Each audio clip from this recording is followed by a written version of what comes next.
Yosua 21. Yosua pasal 21 ayat yang ke-45.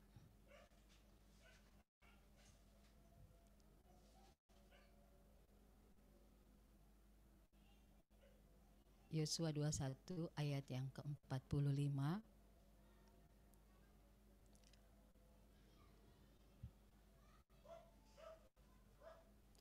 Kita baca sama-sama ya. Dari segala yang baik yang dijanjikan Tuhan kepada kaum Israel, tidak ada yang tidak dipenuhi. Semuanya terpenuhi. Amin. Bagaimana kalau kata kaum Israel kita ganti dengan kata saya, sambil taruh tangan kita di dada dan mengimani janji Tuhan ini. Mari kita berkata bersama-sama. Dari segala yang baik yang dijanjikan Tuhan kepada saya, tidak ada yang tidak dipenuhi.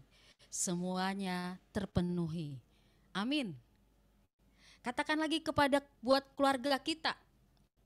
Ya, sama-sama kita baca. Dari segala yang baik yang dijanjikan Tuhan kepada keluarga saya, tidak ada yang tidak dipenuhi. Semuanya terpenuhi. Haleluya. Bapak Ibu Saudara yang dikasih oleh Tuhan Yesus, ini kitab Yosua bicara tentang perjalanan Israel, di mana pada akhirnya mereka masuk dalam tanah perjanjian dan mereka menerima hak-hak yang Tuhan sudah janjikan. Mereka menerima tanah, mereka menerima berkat, mereka menerima perlindungan.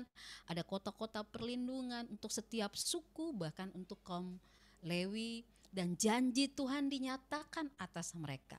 Maka di bagian ayat ini mengatakan dari segala yang baik yang dijanjikan Tuhan kepada kaum Israel, tidak ada yang tidak dipenuhi, semuanya terpenuhi. Bicara tentang perjalanan hidup, bahkan termasuk perjalanan hidup orang Israel ya, tidak selalu kita mulus. Dan hidup kita tidak seperti di jalan tol yang bebas hambatan. Pasti ada aja. Ada pergumulan, ada kekurangan, ada kelemahan, ada konflik, bisa saja, ada saja yang terjadi di hidup. Kadang-kadang perjalanan yang kita hadapi itu daerahnya cukup berat. Bisa berliku, bisa naik gunung, bisa turun lembah, bisa juga terhalang oleh bebatuan dan lain sebagainya. Dan menghadapi itu tidak sedikit orang Kristen yang mulai lelah dan ragu. Kalau sudah menghadapi tantangan-tantangan, orang bisa saja berpikir, di mana ujung jalannya ya kalau begini-begini terus? Kalau masalah terus bagaimana seperti ini? Perjalanan ini masih bisa dilalui atau tidak? Keluarga kita masih bisa jalan atau tidak? Pekerjaan kita masih bisa jalan atau tidak?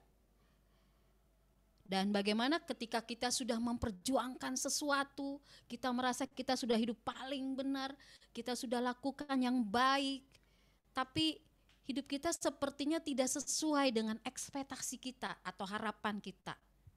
Apakah janji-janji Tuhan itu nyata? Ada orang yang berpikir, udah lakukan yang baik, tapi ternyata tidak seperti kenyataan. Dan semua kegalauan itu akhirnya terangkum menjadi pertanyaan. Bagaimana kita dapat teguh memegang janji Tuhan dalam situasi dan kondisi yang tampaknya jauh dari kebaikan dan rencana yang Tuhan nyatakan. Lalu bagaimananya caranya Tuhan memenuhi janjinya dalam hidup kita? Karena kita merasa bahwa janji Tuhan itu dalam kondisi-kondisi yang baik-baik saja.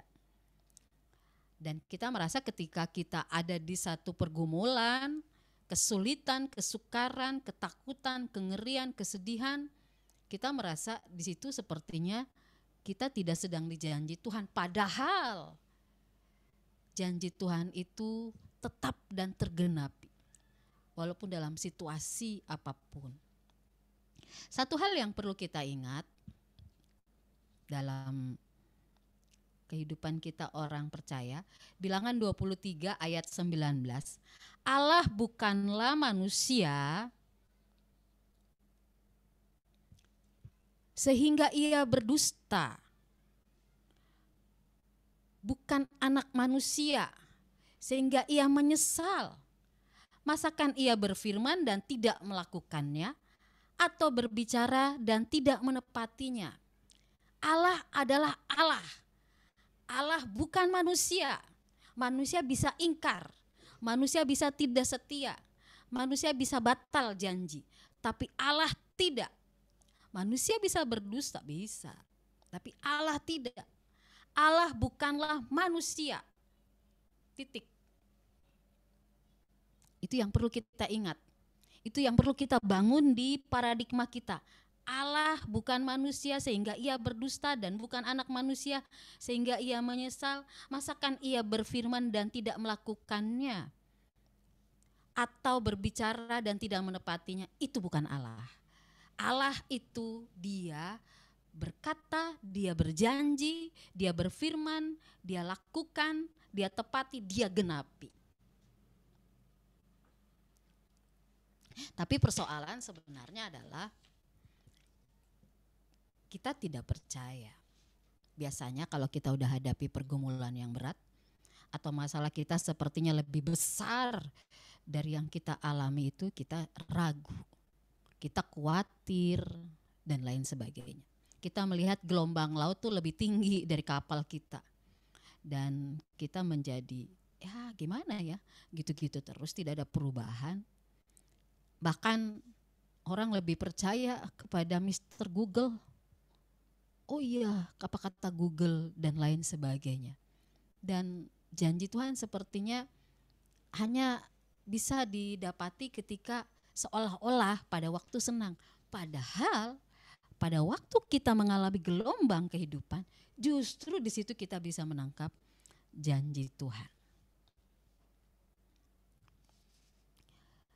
Kita baca lagi Yosua, dari segala yang baik yang dijanjikan Tuhan kepada kaum Israel, dari segala yang baik yang dijanjikan Tuhan kepada saya, kepada kita, tidak ada yang tidak dipenuhi. Semuanya terpenuhi.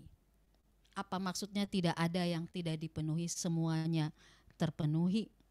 Ada 3 kepastian kekuatan janji Tuhan. Dan saya mau kehidupan kekristenan kita levelnya itu udah tidak lagi ragu akan janji Tuhan. Sekalipun, apapun, bagaimanapun, biarpun masalah yang berat, kita tidak lagi menjadi orang-orang yang ragu akan janji Tuhan. Kita tidak menjadi orang-orang yang menganggap bahwa Tuhan bisa apa enggak ya? Tuhan bisa apa enggak ya? Tapi kita terlalu percaya pasti bahwa kekuatan janji Tuhan itu teruji, Tuhan tidak pernah lalai, dan janji Tuhan itu berkuasa. Ada 3 hal. Yang pertama, janji Tuhan teruji. Bapak Ibu Saudara, Mazmur 12 ayat yang ke-7 mengatakan, janji Tuhan adalah janji yang murni, bagaikan perak yang teruji, 7 kali dimurnikan dalam dapur peleburan di tanah. Kalau kita perhatikan, ibu-ibu kan yang suka masak ya, kemasan minyak goreng itu kalau kita perhatikan ada merek-merek tertentu yang di situ ditulis 2 kali penyaringan. Bahkan ada yang 5 kali penyaringan. Itu diberi label seperti itu. Apa gunanya? Karena kalau 2 kali penyaringan dalam proses pembuatan minyak goreng, maka perbedaannya adalah untuk menjaga kejernihannya. Minyak goreng yang hanya melewati 1 kali proses penyaringan akan menjadi sedikit keruh atau berkabut bila disimpan dalam jangka waktu tertentu. Selain itu, proses 2 kali penyaringan lebih menyehatkan karena jumlah asam lemak jenuh akan diubah menjadi asam lemak tak jenuh yang baik untuk kesehatan. Dalam proses produksi beberapa hal, semakin banyak penyaringan yang dilakukan akan menghasilkan sesuatu yang lebih murni dan lebih baik lagi. Nah, bagaimana dengan janji Tuhan? Mazmur 12 ayat 7, Daud menggambarkan janji Tuhan itu seperti perak yang murni, yang teruji.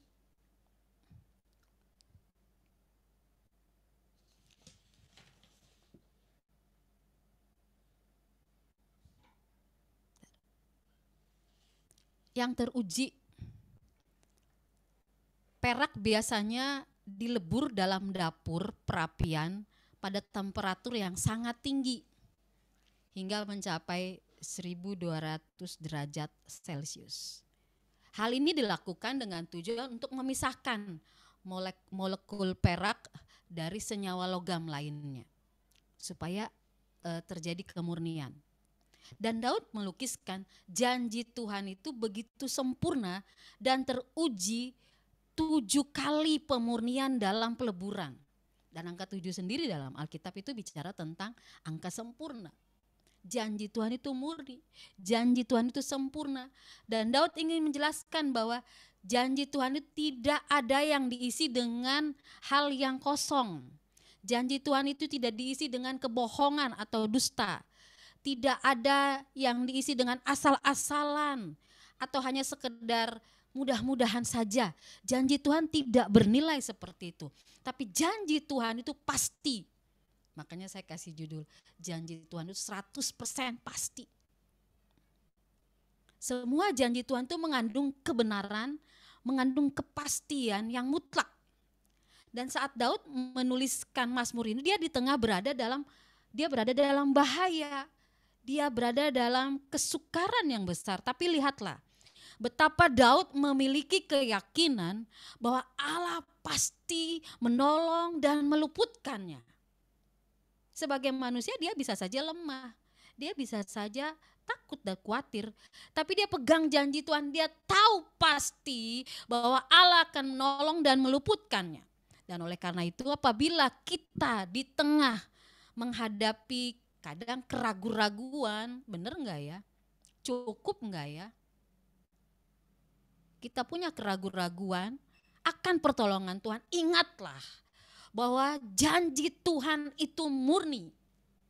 Bila Tuhan menggenapi janjinya kepada Daud, pasti Tuhan juga akan menggenapinya dalam kehidupan kita. Amin. Janji Tuhan itu pasti. Murni, 100%. Sempurna, dipanaskan 7 kali. Itu bicara tentang kesempurnaan ilahi.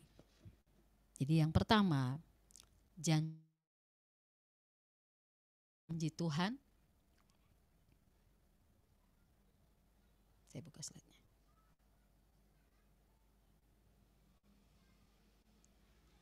Janji Tuhan teruji. Yang kedua, Tuhan tidak pernah lalai. 2 Petrus 3 ayat 9. Tuhan tidak lalai menepati janjinya. Sekalipun ada orang yang menganggapnya sebagai kelalaian, tetapi ia sabar terhadap kamu. Karena ia menghendaki supaya jangan ada yang binasa, melainkan supaya semua orang berbalik dan bertobat. Kata lalai di sini dalam terjemahan bahasa Yunaninya itu menunjukkan Tuhan itu enggak bimbang atau ragu-ragu. Tuhan itu tidak lambat, tidak lamban dalam menepati janjinya, dan janjinya itu tepat.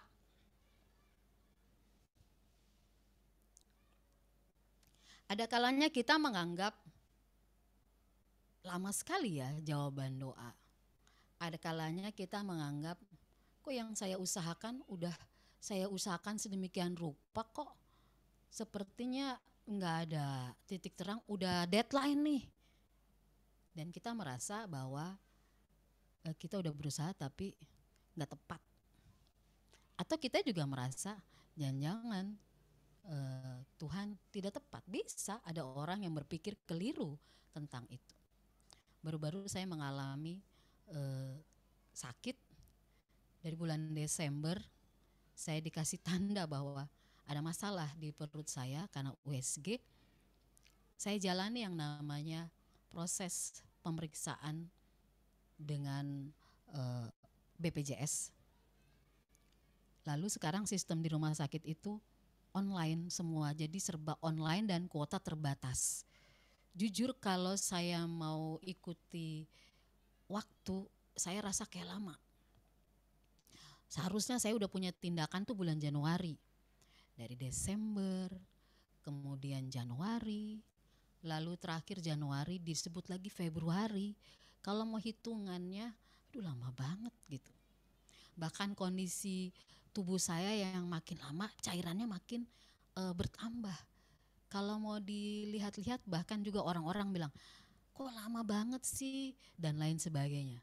Tapi saya tidak mau terdistract ya dengan hal-hal itu. Saya tetap pada janji Tuhan. Saya bilang, Tuhan, janjimu tidak akan pernah terlambat. Itu aja yang saya imani. Janji Tuhan tidak pernah lalai dan tidak pernah terlambat, dan Tuhan selalu menolong tepat pada waktunya. Walaupun pada kenyataannya saya melihat prosesnya 1 minggu, 2 minggu saya di rumah, harusnya saya udah harus tindakan. Tapi seperti itu. Cuma saya imani aja, Tuhan, pertolonganmu gak pernah terlambat. Sekalipun rasanya lama, tapi saya gak mau bawa pikiran saya ke sana dengan mengeluh lama banget. Enggak, saya mau bawa kepada pikiran bahwa Tuhan menolong tepat pada waktunya dan tidak pernah terlambat. Dan itulah yang saya harus bangun. Kalau saya bangun keluhan, nanti saya jadi ciut, imun saya jadi turun. Tapi karena saya bangun kepada janji Tuhan, saya harus bersemangat. Karena saya harus mengalami pertolongan Tuhan dan kesembuhan dari Tuhan. Nah, mungkin kadang-kadang apa yang kita upayakan lama betul ya, gak berubah-berubah. Lama betul ya usaha yang udah dikerjakan. Lama betul ya jawaban doa. Kita udah kesana kemari, kita pingin lakukan sesuatu. Kita ingin menjual sesuatu, kita ingin bertindak sesuatu, tapi kayaknya kok udah berdoa, tapi kok belum juga ya. Percayalah bahwa Tuhan tidak pernah lalai. Ya, dalam terjemahan di 1 Petrus itu bicara tentang Tuhan bicara tentang kehidupan manusia dan terhubung dengan kekekalan nantinya. Tapi saya mau ambil kata atau kalimat bahwa Tuhan tidak pernah lalai, Tuhan tidak pernah lamban dalam menepati janjinya. Dia tahu persis kapan Geraldina harus operasi. Dia tahu persis kapan dia akan meluputkan atau menyelamatkan kehidupan orang Israel. Dia tahu persis Bapak Ibu kapan mengalami jalan keluar. Dia tahu persis kapan tepat waktunya. Mungkin kita pikir tanggal sekian, tapi Tuhan bilang enggak, minggu depan.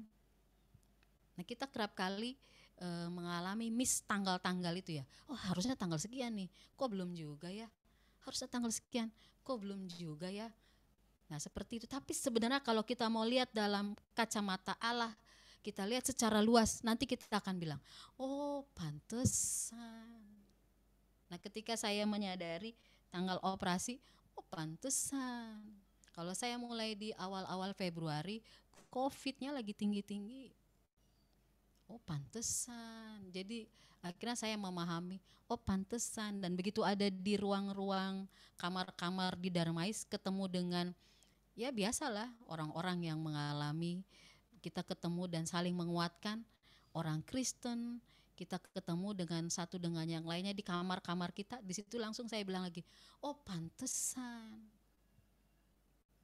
Dan Erni juga termasuk mengalami satu ibu yang harus dia urus di kamar kami. Dia harus memberi selimutnya kepada ibu itu, dia harus menolong ibu itu.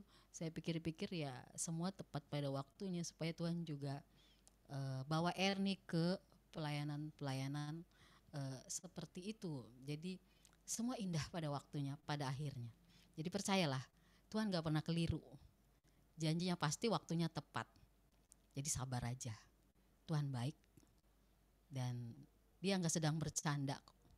Dia serius urus kita.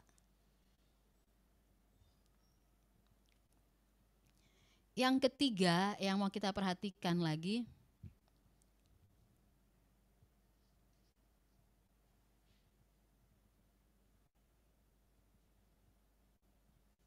janji Tuhan menghidupkan. Ada kuasa Tuhan, kuasa janji firman Tuhan, Mazmur 119 ayat 50. Inilah penghiburanku dalam sengsaraku, bahwa janjimu menghidupkan aku. Nah, ini bicara tentang kuasa terobosan dari Tuhan. Kalau Tuhan sudah berbicara, kalau Tuhan sudah buka jalan, apapun bisa saja dia kerjakan. Kehidupan dalam kematian akan dosa, Tuhan bisa ubah orang itu menjadi lebih baik lagi. Dia mengalami kekekalan akan kehidupan. Kehidupan tidak hanya bicara tentang mati jasmani atau hidup secara jasmani, tapi juga mati secara rohani dan hidup secara rohani. Kehidupan juga bicara tentang berkat, tentang jalan keluar, tentang sesuatu yang Tuhan terobos dari yang kondisinya mati menjadi hidup kembali. Jadi ada kuasa Tuhan yang terjadi justru saat kita sedang mengalami kesengsaraan, saat kita sedang mengalami penderitaan, di situ janji Tuhan teruji. Tangkap janji Tuhan di situ. Jadi sayang sekali kalau kita mengalami banyak peristiwa, tapi kita nggak pernah ketemu janji Tuhan. Padahal hampir setiap hari kita baca Alkitab, dan janji Tuhan di Alkitab itu ada ribuan. Jadi mari Bapak Ibu, percayalah sungguh-sungguh kepada Tuhan bahwa janji Tuhan itu terjadi, penggenapan Tuhan itu terjadi dalam kehidupan kekristenan kita. Dan Allah serius atas janjinya dalam hidup kita, dan dia sangat bertanggung jawab atas janjinya dalam hidup kita. Maka kita pun juga taat. Akan janji Tuhan kita taat. Akan janji Tuhan kita serius. Akan janji Tuhan kita juga bertanggung jawab atas hidup kita. Lihatlah dari segala yang baik yang dijanjikan Tuhan kepada kita, tidak ada yang tidak dipenuhi. Semuanya dipenuhi. Malam hari ini dalam kehidupan kita, mari saya mengajak kita, kalau perlu ayat ini bolehlah ditaruh di depan pintu kita, sehingga begitu kita buka pintu kita katakan, semua yang dijanjikan Tuhan, semua yang baik, segala yang baik yang Tuhan janjikan kepada keluarga saya, kepada anak-anak saya, tidak ada yang tidak dipenuhi, semuanya dipenuhi. Dan ayat-ayat janji Tuhan lain itu dibaca terus, dibaca lalu diingat, lalu menjadi rema dalam hidup kita, dan lihatlah dia akan terjadi dalam hidup kita. Rugi loh kalau nggak alami janji Tuhan. Jadi alamilah janji Tuhan dalam kehidupan kita di situasi apapun. Jadi kekristenan kita itu tidak lagi mengeluh, tapi kekristenan kita itu melihat dalam situasi sukar ada Tuhan. Ada janji Tuhan yang boleh kita imani terjadi di hidup kita. Uji supaya janji Tuhan itu terjadi, dan kita akan mengalami perkara-perkara luar biasa dari Allah, sehingga kekristenan kita terus bertumbuh, berakar dalam Tuhan. Saya percaya Bapak Ibu orang-orang yang baca Alkitab, yang baca janji Tuhan, dan juga pegang janji Tuhan dalam kehidupan kita. Mari terus setiap hari perkatakan janji Tuhan kepada anak-anak kita, kepada suami, kepada istri, kepada anak-anak, kepada orang-orang yang ada di sekitar kita, bahkan kepada jemaat, kepada negara. Saya setiap hari selalu memperkatakan itu, janji Tuhan atas setiap keluarga, atas jemaat GKO Sola Gracia, janji Tuhan nyatakan atas anak-anak, atas orang muda, semua. Tiap hari itu diperkatakan. Kenapa? Kita memang harus hidup dalam janji Tuhan. Terlalu banyak janji manusia, Terlalu banyak hoax di mana-mana. Terlalu banyak kata-kata kebohongan di dunia ini. Terlalu banyak kata sia-sia di dunia ini. Bahkan ada terlalu banyak juga kata-kata ramalan juga yang menyeruak masuk kehidupan kekristenan, mencoba untuk mempengaruhi orang Kristen. Orang Kristen tidak hidup di sana. Tapi orang Kristen hidup ditentukan oleh kebenaran firman Tuhan. Hidup ditentukan oleh janji-janji Tuhan dalam hidupnya. Mari hidup terus dalam janji Tuhan. Amin. Mari kita nyanyikan lagu Kuasamu Terlebih Besar.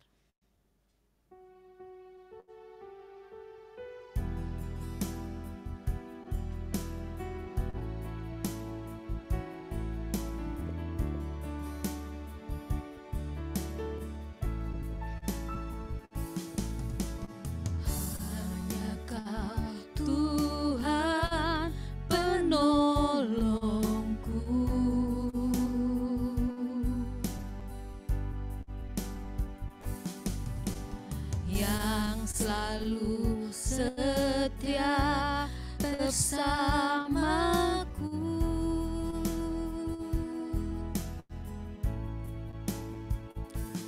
kasih-Mu yang sanggup mengubah kehidupanku. Sungguh ku berserah, sungguh ku percaya kuasa-Mu terlebih besar. Amin. Tuhanku terlebih besar, tak pernah terlambat, tak pernah terlambat janji-Mu ya Tuhan menolong hidupku. Haleluya. Kuasa-Mu terlebih besar, Tuhanku terlebih besar, tak pernah terlambat janji-Mu ya Tuhan menolong hidupku. Sekali lagi, hanya Kau Tuhan, hanya Kau Tuhan penolongku yang selalu setia, yang selalu setia bersamaku. Kasih-Mu, kasih-Mu yang sanggup mengubah kehidupanku. Sungguh ku berserah, sungguh ku berserah, sungguh ku percaya kuasa-Mu terlebih besar, Tuhanku terlebih besar, tak pernah terlambat, tak pernah terlambat janji-Mu ya Tuhan menolong hidupku. Kuasa-Mu Tuhan, kuasa-Mu terlebih besar, Tuhanku terlebih besar, tak pernah terlambat janji-Mu ya Tuhan menolong hidupku. Tak pernah terlambat janji-Mu ya Tuhan menolong hidupku. Kita akan masuk dalam doa, dan Pak Nelson akan berdoa untuk setiap keluarga di Jemaat GKU Sola Gracia, untuk janji-janji Tuhan bagi jemaat. Kemudian Ibu Nana akan berdoa untuk kondisi Indonesia yang sedang terus dalam pemulihan, dan kita bersyukur untuk vaksin yang terus dijalankan dan pasien COVID juga yang mulai menurun. Namun di daerah tertentu memang ada yang sedang meningkat ya, contohnya di Jogja udah masuk level 4. Didoakan untuk Indonesia dalam menangani COVID. Lalu juga Pak Stefanus berdoa untuk pekerjaan dari jemaat GKU Sola Gracia, apapun itu, mulai dari orang tua sampai orang muda. Kemudian orang muda di situ ada Yosef ya. Ada Yosef? Yosef berdoa bagi anak-anak sekolah yang akan mengikuti ujian-ujian SD, SMP, SMA di bulan-bulan mendatang ini, sehingga mereka boleh fokus mengalami janji Tuhan dalam pendidikan. Setelah itu nanti saya tutup dalam doa.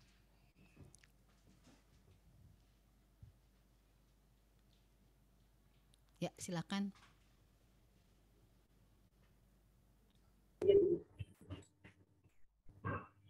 Mari kita satu dalam doa.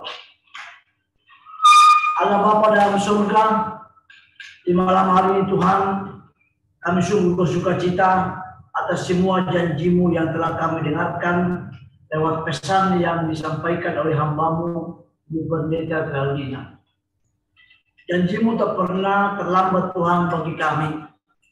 Dan kami imani Tuhan sampai detik ini.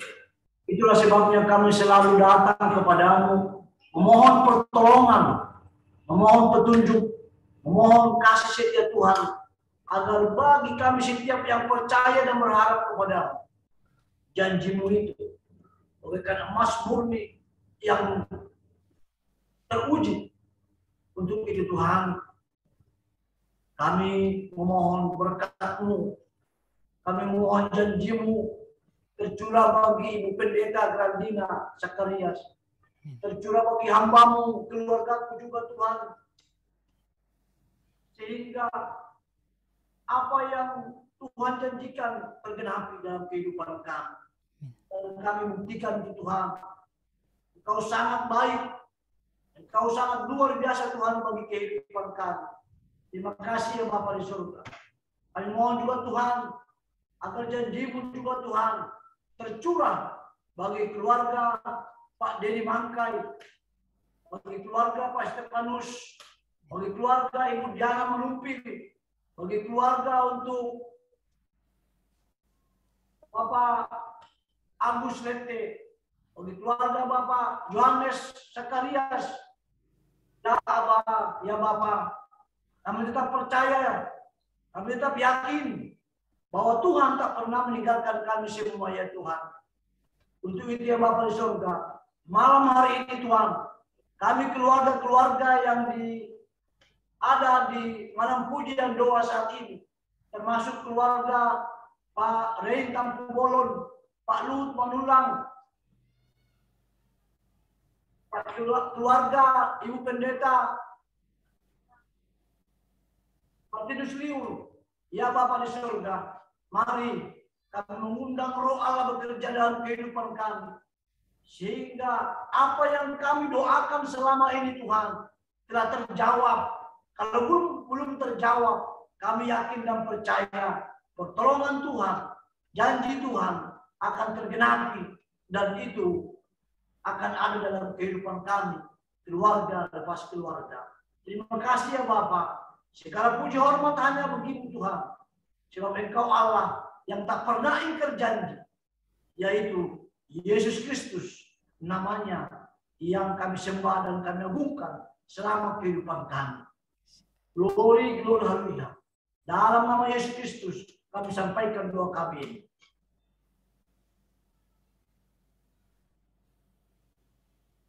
Bapa Surgawi, kami juga percaya bahwa janji Tuhan terjadi atas bangsa kami. Pada malam hari ini kami bersepakat untuk membawa bangsa kami di hadapan hadirat-Mu ya Bapa.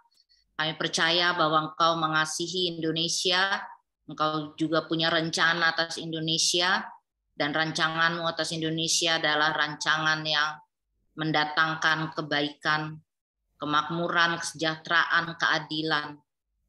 Tuhan, kami berdoa untuk para pemimpin kami dari Bapak Presiden, Wakil Presiden, para menteri, kepala-kepala daerah di berbagai tingkatan, bahkan juga pemimpin di lembaga-lembaga legislatif, lembaga yudikatif, semua Tuhan yang Tuhan percayakan untuk memimpin di lembaga-lembaga itu, kiranya Tuhan beri hikmat kebijaksanaan, Tuhan menolong mereka, roh takut Tuhan ada dalam setiap hidup mereka, agar mereka melakukan tugas dan tanggung jawab yang Tuhan percayakan dengan penuh keadilan dan rasa tanggung jawab Tuhan.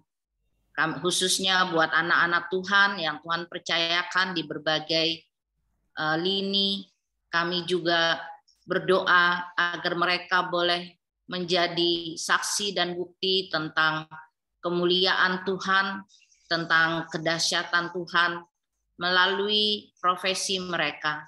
Mereka boleh membawa kabar baik bagi negeri kami. Terima kasih Bapak, kami berdoa untuk upaya-upaya yang dilakukan pemerintah untuk menangani COVID Tuhan. Kami mengucap syukur untuk semua hal yang boleh terjadi, campur tangan Tuhan dalam upaya yang dilakukan oleh pemerintah kami. Kami terus berdoa Tuhan untuk penanganan COVID di berbagai daerah. Ada yang masih tinggi Tuhan tingkat orang yang terpapar, tapi kami terus percaya bahwa Tuhan berdaulat, Tuhan berotoritas, kuasa Tuhan lebih besar dari sakit penyakit ini. Dan Engkau memberi kekuatan kepada bangsa kami, Tuhan, agar kami dapat melalui semua masa-masa sukar ini. Seperti Tuhan telah menuntun kami melewati tahun-tahun yang lalu, melewati masa-masa sukar COVID-19. Kami percaya Tuhan juga akan menuntun kami untuk melalui semuanya. Dan sampai pada waktunya Tuhan kami boleh berdamai dengan seluruh keadaan ini dan menjalani kehidupan kami, pekerjaan kami, pendidikan kami, usaha kami dengan normal kembali. Terima kasih Tuhan, kami juga terus berdoa untuk masyarakat agar mereka tetap disiplin, taat kepada prokes dan menjaga diri dan juga menjaga orang lain yang ada di sekitar mereka. Ya Tuhan, kami juga berdoa untuk kondisi bangsa kami yang beberapa barang mengalami kenaikan bahkan kelangkaan. Kami berdoa Tuhan, kami percaya Tuhan tidak tinggal diam, Tuhan tidak menutup mata. Tuhan beri hikmat kepada para pemimpin kami, kepada orang-orang yang bertanggung jawab untuk hal ini, agar semua keadaan ini boleh teratasi dan masyarakat boleh kembali menikmati segala sesuatu dengan baik dan semuanya lancar Tuhan. Kami terus berdoa supaya Tuhan